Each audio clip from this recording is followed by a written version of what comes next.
সাদা সাত বিয়ে করে ঘরে ঢুকাইছো সামির। আমার একতরফা কথা শুনে আপনি একজনকে দোষ দিতে পারেন না। চুপ, একদম চুপ। দুশ্চরিত্র একটা মেয়ে লোক। বড় ভাইয়ের সাথে প্রেম ছিল, সে বিয়ে করে নাই, তাতে কি হয়েছে? তাতে ছোট ভাইরে বিয়ে করতে হবে? বুঝতে পারছি, দুই ভাইয়ের মধ্যে একটা জেলাস লাগায় একটা খেলা খেলতেছেন আপনি, তাই না? যে জেলাস তৈরি করে এই ঘরে দাও দাও করে আগুন জ্বালাই দিবা, কাউরে সুখে থাকতে দিবা না, না এই প্ল্যান করে আসছো যে ফাহাদ আমারে বিয়ে করে নাই।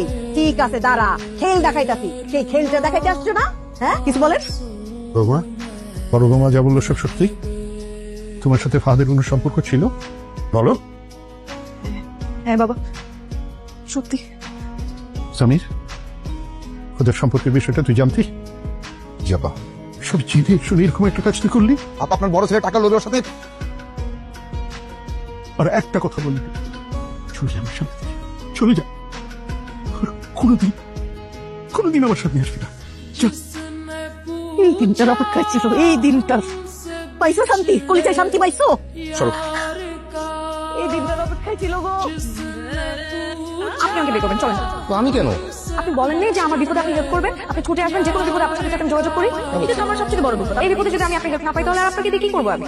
দেখেন, মা বাবা উঠে গেলে অনেক বড় ঝামেলা পড়ে যাবো। তাতে চলেন। সামির না, প্লিজ।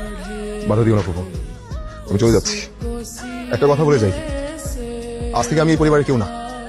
আমার আব্বা আম্মা ভাই সবাইকে আমি ভুলে যাব। আমার চেহারা আর দেখতে হবে না, আমাকে কখনো খোঁজার চেষ্টা করবেন না। আমার সঙ্গে হুট করে এটা তুমি কি বললে? তুমি কেন বললে? কেন লাগে? লাগবে কেন আমার? মেহিন বাসা থেকে চলে গেল, তাই লাগছে না? হ্যাঁ, আমি কি তোমাকে একবার জন্য বলছি যে আমার লাগছে? বলতে হয় না, বোঝা যায়। তুমি না ইম্পসিবল। হ্যাঁ সেটাই, তোমরাই পসিবল, তোমরা সবাই পসিবল, আমি ইম্পসিবল খালি। Okay fine. মা, স্বামী ভাইকে একটা কল দিই, আমার অনেক কষ্ট হচ্ছে। এখন ফোন করিস না, ওর মাথা অনেক গরম, অনেক কষ্ট পেয়েছে। মাথা ঠান্ডা হোক, পরে ফোন করিস। তারপর একটা কল করে দেখি। কে ফোন করছে? ফারহানা। ভাই তো বারবার কেটে দিচ্ছে। আমরা এখানে কেন আসছি? বন্ধু আসবে আমার। বললাম না, মাথাটা এখন অনেক গরম, কত কষ্ট পেয়েছে ছেলেটা। তোমার স্বামী ভাই এখন কোথায় যাবে? একটা ব্যবস্থা নিশ্চয়ই হবে, আল্লাহ একটা ব্যবস্থা করে দিবেন। আর কেউ নাই, তার আল্লাহ আছে। মেয়েটারে প্রথম দিন দেখে আমার সন্দেহ হয়েছিল। আমার দুইটা ছেলের জীবনই নষ্ট করে দিল। দুইটা ভাই, তারা মুখোমুখি দাঁড়াইতে পারে না। হ্যাঁ, কি জীবন হইল! হায় রে, কি বেহায়া মেয়ে লোক। আর আমার ছোট নবাব, আমার বোকা শোকা সামির, তার জীবন শেষ করেছে, শেষ। তোর ভাই। আসসালামু আলাইকুম। ওয়ালাইকুম আসসালাম। আমার বন্ধু নিজু। আপনার কথা অনেক শুনেছি। ঠিক আছে, বাসা থেকে বের হয়ে আসছে। কেন? এসব কথা পরে বলবো, থাকার ব্যবস্থা কর। আমি তো তুই না তো কে? আমি 10টা বন্ধু আছে। কিন্তু আমার বাসায় তো সমস্যা। তো রাস্তায় থাকবো নাকি? আচ্ছা তারা একটা ব্যবস্থা করতেছি। আমাদের সমস্যা কি জানো? যে মানুষটি দুর্বল তার দিকে আমরা সহজে আঙুলটা তুলি। শুধু মেয়েটার দোষ দেখলে তোর ছেলেটার কোনো দোষ নেই, তোর ছেলেটারও দোষ আছে। বলছে আমার ছেলের দোষ, মেয়েটা দুর্বল। কোন দিক দিয়ে সে দুর্বল?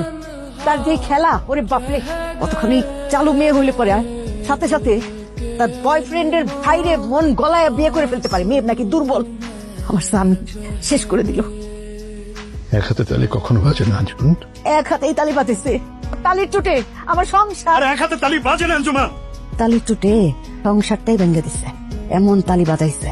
মেয়ে নাচের পর থেকে আপনি যখন তখন যা তা বলতেন, শুরু করেন। আপনি আমাকে বলেন, ওকে কেন বলেন? স্বামী, তবু তুমি আমাকে বলতে দাও। আপনি ওকে যাকে বলতে পারবেন না। ও কি যাতা বলতে পারবো না? আমি কেন পারবো না? সে আমার বিবাহিত স্ত্রী। আম্মা, আমি বলছি, এটা নিয়ে আপনি চিন্তা করে দিচ্ছেন।